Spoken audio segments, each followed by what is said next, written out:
Hello అండి, అందరికీ నమస్తే. ఇవాల్టి బ్రేకింగ్ న్యూస్ ఏంటంటే ఏపీ డ్వాక్రా మహిళలకు సంబంధించి వాళ్ళ యొక్క అకౌంట్లకు 18,000 రూపాయలనైతే విడుదలైతే చేయబోతుందన్నమాట. సో త్వరలోనే ఈ యొక్క 6 ప్రూఫ్లనైతే మీరు ఇవ్వాల్సి ఉంటుంది. అలాగే ఈ యొక్క డబ్బులనైతే మీరు తిరిగి కట్టాల్సిన అవసరం అయితే లేదనమాట. సో ఇలాంటి లేటెస్ట్ అప్డేట్స్ కోసం మన ఛానల్ని సబ్స్క్రైబ్ చేసుకుని పక్కనే ఉన్న బెల్ ఐకాన్ అయితే యాక్టివేట్ చేసుకోండి.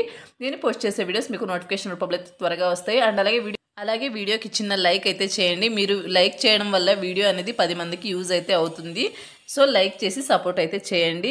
సో ఇక డీటెయిల్స్లోకి వెళ్తే కనుక మన యొక్క ఏపీ రాష్ట్ర వ్యాప్తంగా డ్వాక్రా మహిళలకు 18,000 రూపాయలు అయితే పడబోతున్నాయి. ఈ యొక్క 18,000 రూపాయలకు సంబంధించి కంపల్సరీగా మీరు మీ యొక్క బ్యాంక్ అకౌంట్స్కి ఇవన్నీ అయితే చేసుకోవాల్సి ఉంటుందన్నమాట. అలాగే మీరు ఈ యొక్క డబ్బులను తిరిగి కట్టాల్సిన అవసరం అయితే లేదు.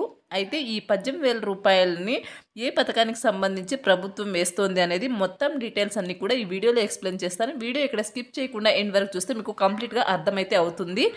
ఇక డీటెయిల్స్లోకి వెళ్తే కనుక మన యొక్క ఏపీ రాష్ట్ర వ్యాప్తంగా ఉన్నటువంటి డ్వాక్రా మహిళలకు సంబంధించి కూడా ఒక పథకాన్ని అయితే తీసుకురాబోతున్నారు. అయితే ఈ పథకం ద్వారా ఏంటంటే ప్రతి ఒక్క డ్వాక్రా మహిళ కూడా 18,000 రూపాయలనైతే లబ్ధి అయితే పొందడం జరుగుతుంది. అసలు ఈ పథకం ఏంటి, ఈ పథకానికి సంబంధించిన 6 ప్రూఫ్స్ ఇవ్వాల్సి ఉంటుందన్నమాట. ఈ యొక్క ప్రూఫ్స్ అనేది ఆ 6 ప్రూఫ్స్ ఏంటనేది మొత్తం ఎక్స్ప్లెయిన్ చేస్తాను. మన యొక్క ఏపీ రాష్ట్ర వ్యాప్తంగా మహిళలకు సంబంధించి ఆడబిడ్డ నిధి అనే పథకాన్ని తీసుకురావడం జరిగింది.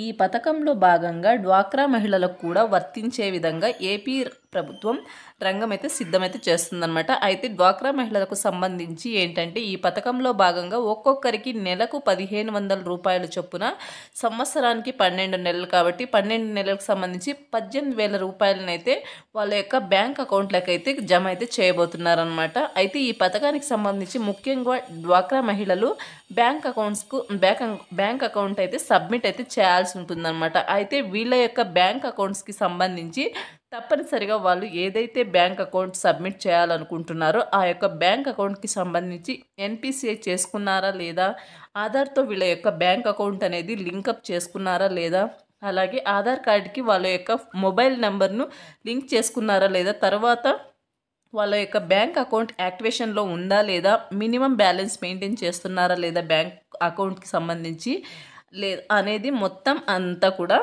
సో మీరు చెక్ చేసుకోవాల్సి ఉంటుందన్నమాట. ఈ బ్యాంక్ అకౌంట్ ఇవ్వాల్సి ఉంది. సో ఈ యొక్క బ్యాంక్ అకౌంట్స్ అనేది ఇవ్వాల్సి ఉంటుంది. అయితే ఈ పథకానికి సంబంధించి ఏపీ ప్రభుత్వం అతి త్వరలోనే ప్రారంభించే ఉద్దేశంతో అయితే ఉందన్నమాట. అలాగే డ్వాక్రా మహిళలకు సంబంధించి ముఖ్యంగా డాక్యుమెంట్స్ ఏంటంటే ration card, Aadhaar card, bank account, so ఇవన్నీ మీరు సబ్మిట్ చేయాల్సి ఉంటుంది. ఇది సబ్మిట్ చేయాలంటే తప్పనిసరిగా సచివాలయం అధికారులు వచ్చి ఈ డాక్యుమెంట్స్ అన్ని మీ దగ్గర నుండి తీసుకోవడం అయితే జరుగుతుంది. సో ఈ డాక్యుమెంట్స్ అన్ని మీ దగ్గర నుండి వాళ్ళు తీసుకున్న తర్వాత సో మీరు వచ్చేసి దీనికి ఎలిజిబుల్లా కాదా అని వాళ్ళు చెక్ చేసి, అంటే ఏజ్ పరంగా మిమ్మల్ని 18 సంవత్సరాల నుండి 59 సంవత్సరాల మధ్య వయసు గల వాళ్లకు ఈ యొక్క స్కీమ్ అనేది వర్తిస్తుందన్నమాట.